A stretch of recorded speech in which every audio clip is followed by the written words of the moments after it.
हरे कृष्णा। कैसे हैं आप सभी? मुझे आशा है कि आप सब बहुत अच्छे होंगे और श्री श्री राधा माधव की कृपा आप सभी पर हमेशा हमेशा बनी रहे। और ये सुबह इडली सांभर बनाए थे तो कुछ इडलियां जो हैं वो बच गई हैं, तो मैंने सोचा अभी इन्हें कट करके हम जो है छौंक देते हैं, क्योंकि सांभर भी ख़त्म हो गया है तो ऐसे ही तो ये खाई नहीं जाएंगी। तो इस तरह से छौंक देंगे ना इन्हें तो सब थोड़ा थोड़ा ले लेंगे, जिसको जैसे अच्छा लगेगा, सॉस के साथ या ऐसे ही जैसे भी जिसको खानी होंगी वो। तो भगवान का ये प्रसाद है। तो प्रसाद क्या होता है कि आप सुबह का शाम को भी खा सकते हैं, रात को बना हुआ जो होता है वो सुबह में भी खा सकते हैं। तो प्रसाद कभी भी बासी नहीं होता है, लेकिन जो इंद्रिय तृप्ति के लिए जो बनाया जाता है वो बासी हो जाता है, क्योंकि ये जो है वो ये भोग नहीं है, ये प्रसाद है, भगवान का उच्छिष्ट है। और इस उच्छिष्ट जो है भगवान का वो कभी भी ख़राब नहीं होता है, उसे आप दूसरे दिन भी खा सकते हैं। तीसरे दिन तक अगर रहता है, कुछ ऐसी चीज़ आपने बनाई है जैसे लड्डू हैं, कुछ ऐसी चीज़, तो वो 4-5 दिन के बाद भी खाए जा सकते हैं। लेकिन जो साधारण भोजन हम रेगुलर में बनाते हैं, जिसमें भगवान को भोग नहीं लगाते हैं, उसे आपको करीब 3 घंटे के पूर्व ही उसे जो है भगवान को भोग लगाना चाहिए बनाने के बाद। और 3 घंटे के बाद में वो फिर भोग लगाने के योग्य भी नहीं रहता है और ग्रहण करने के योग्य भी नहीं रहता है। तो साधारण तरीके से जैसे इडली छौंकते हैं वैसे ही मैंने छौंक दिया। तेल लिया था, उसके अंदर थोड़ा ज़्यादा सी राई डाल के एक हरी मिर्च कट करके डाल दी है। ये हरी मिर्च तीखी नहीं है, मोटी वाली है। और आपने अगर मेरे पहले वाले वीडियो देखें तो उसमें आपने देखा होगा कि मैंने एक जो है मसाला बनाया था जिसे पुदी मसाला बोलते हैं, तो ये इसके अंदर डाल दिया है। अगर आपके पास करी पत्ते हों तो वो भी डालिएगा, उससे भी बहुत अच्छा फ्लेवर आ जाता है।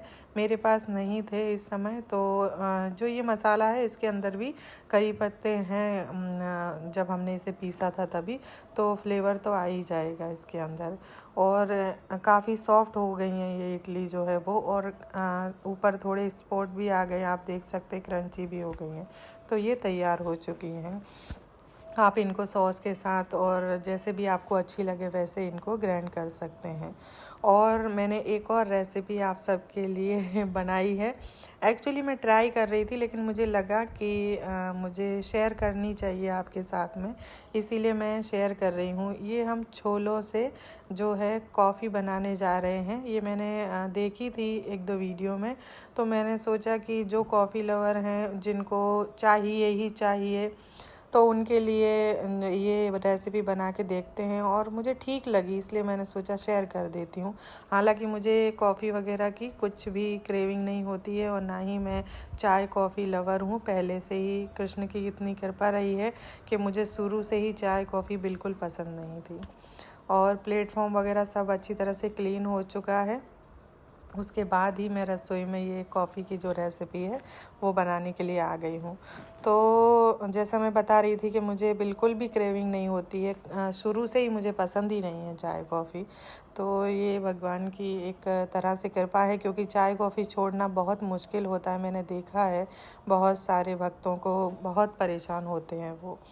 और ये जो छोले हैं वो हमें एकदम धीमी धीमी आंच पे भूनना है, आंच तेज़ नहीं करनी है, एकदम लो फ्लेम पे। करीब इसको 1 घंटा जितना लग जाता है भूनने में, तो पेशेंस के साथ में आपको इसे भूनना है। और इस तरह के डार्क आपको कर देने हैं। और ये देखिए इस तरह के हो गए हैं। अभी इनको हमें अच्छी तरह से ग्राइंड कर लेना है, जैसे कॉफ़ी पाउडर होता है बिल्कुल वैसा ही। मैं तो यही सजेस्ट करूँगी कि आप चाय कॉफ़ी की आदत ना डालें, और ना ही उसे किसी और चीज़ से रिप्लेस करें, क्योंकि ये चीज़ें अच्छी नहीं होती हैं। और मेरा ऐसा मानना है कि चाय कॉफ़ी या कोई भी चीज़ हो, किसी भी चीज़ की हमें आदत नहीं होनी चाहिए।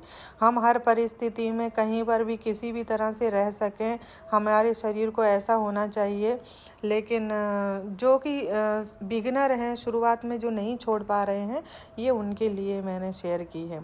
लेकिन अगर आप छोड़ सकते हैं और आपको नहीं होती है क्रेविंग इतनी ज़्यादा, तो आप इसको नहीं लें। तो ये दूध मैंने गरम कर लिया था, इसके अंदर मैंने 1 चम्मच से थोड़ा सा कम जो है वो हमने पाउडर बनाया था कॉफ़ी का वो डाल दिया है, शक्कर डाल दी है और ये हमारी कॉफ़ी तैयार हो गई है। थोड़ा सा इसके ऊपर जो है वो मैंने जो मसाला कॉफ़ी का बनाया है वो स्प्रिंकल कर दिया है। और तुलसी जी का पान रख के ठाकुर जी को हम भोग लगाएंगे। और आगे आप देखिए वृंदावन का ये लास्ट वीडियो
हरे कृष्ण कृष्ण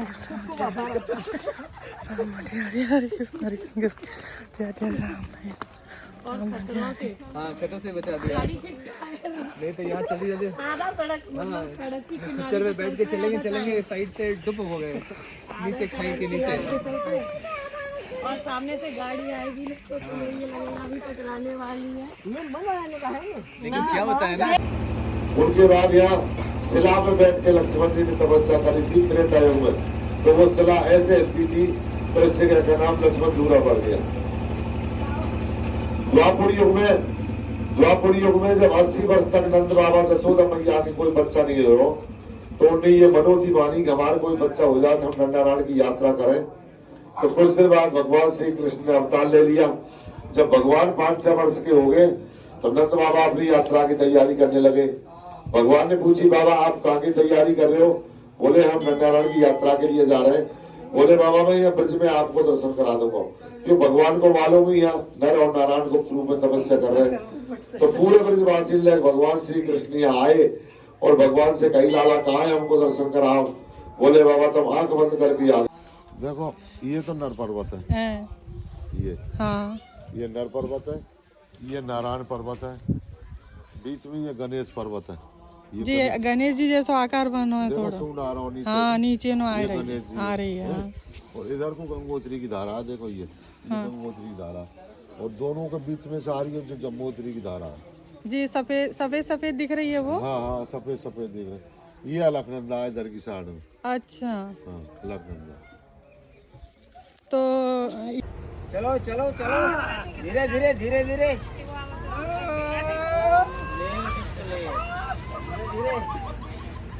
दीदी का मत चलो चलो